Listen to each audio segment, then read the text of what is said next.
Bang, ini ada yang nanya. Jadi kalau di jualan telur itu sebenarnya modal itu ngaruh nggak sih Bang? Dibilang ngaruh ya ngaruh, dibilang enggak. Tapi kalau saya sih mewakili dari apa yang pernah saya lakukan, sebenarnya tidak berpengaruh. Karena modal itu ya tinggal tergantung teman-teman. Teman-teman punya modal 20 juta, 30 juta, kan belum tentu laku 100 peti atau 1 ton. Tentu kan dimulai dengan 10 kilo, 20 kilo, 30 kilo. Nah, sementara dengan 10 kilo, 20 kilo, modalnya ya anggaplah dengan harga telur sekarang ya, ini kurang lebih ya 250.000, so far masih bisa. Ada lagi yang namanya juga kita bisa datang ke sebuah reseller, kita bilang, boleh nggak saya jualin telurmu? Nanti sore saya kembalikan uangnya, saya tinggal ngambil selisih marginnya. Bisa. Jadi kalau saya sampaikan sih modal nggak ngaruh. Terus kalau misalnya telur itu kan perubahan harganya tiap hari berubah itu ya. Jadi terus banting-banting harga juga, itu gimana Bang? Nah ini yang mati kau ini. Harga telur itu nggak bisa dipengaruhi dan perubahannya melebihi dari jam waktu makan siang.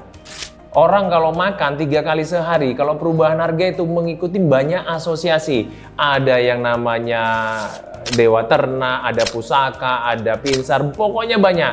Nah kalau dipikir-pikir, kita nanti kan bingung, kita beli harganya 25.000 atau 250.000 per 10 kilo, sementara kita lihat ada update harga di paguyuban yang lain, harganya 24.500. Terakhirnya apa? Kadang-kadang kita perlu kayak kacamata kuda. Pernah nggak lihat kuda? Kuda itu sebenarnya jalan di kota, matanya ditutup, telinganya juga ditutup, semua dilindungin. Padahal setipis rambut dia deket itu dengan kendaraan, asapnya juga kena ke kakinya. Artinya, tidak usah perlu panik, percaya sama kusir. Nah kalau kayak kita percaya aja sama kandang. Kalau sudah kasih harga demikian, dengan asosiasi yang berbeda, artinya kita masih punya kemungkinan menjualnya. Nah, jadi saya bilang itulah salah satunya, harga yang berbeda-beda itu jangan panik, fokus aja berapa kamu beli dari kandang, jual, dapat selisih margin. Tapi kan menjual nggak seperti anak-anak. Kalau jual langsung kamu kasih gini, kan nggak begitu. Tentu ada keramat tamahannya, ada senyumnya, ada responsifnya, sehingga itu yang membuat bahwa telur kamu cepat terjual. Terus Bang, itu kan kalau di bisnis kuliner biasanya ada yang pakai dukun-dukun segala gitu ya Bang. Terus kalau misalnya di bisnis telur itu juga pakai kayak gituan nggak Bang? Nah, ini bener gila nih pertanyaannya. Kenapa aku bilang gila? Kita nggak bisa pungkirin ya. Karena apa? Saya ada teman buka kuliner. Itu nggak rame-rame, padahal dia bukanya di depan gerbang kampus salah satu universitas negeri di kota Semarang. Gila, nggak rame. Sampai terakhir nanya ke sana, nanya ke sini.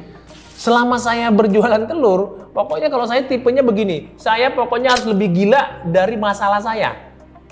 Atau misalnya kalau, ya saya nggak pernah percaya pakai tersebut. Tapi saya juga tidak meniadakan banyak orang. Cara saya mensolusinya cuma satu.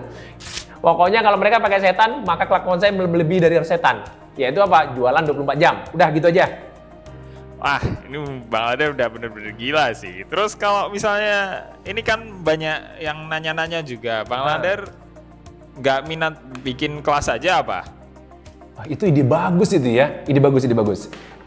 Semua pertanyaan netizen sebenarnya hampir semua sama. Kembali lagi ditanyakan di dalam beberapa konten. Kalau tadi idenya Dewa tadi, ternyata Dewa nawarin, kenapa nggak buka kelas? Nah, kalau kamu minat, saya kan butuh responsif daripada teman-teman. Untuk khususnya kota Semarang atau Jawa Tengah yang pengen mau jualan telur atau bagaimana jualan telur atau usaha yang lain. Karena sebenarnya membuka usaha, startnya hampir semua sama. Yaitu apa? Berani memulai dan bagaimana pada saat sudah menghadapi masalah di perjalanan. Berani nggak mengatasin sambil mencari solusinya.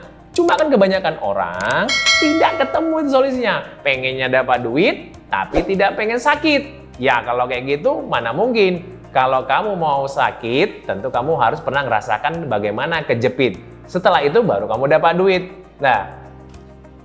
Oh gitu deh ya Bang. Ya udah, makasih ya Bang. Apalagi makasih banyak kali. Kalau dibawa kayak macam baru kenal aja. Ya udah.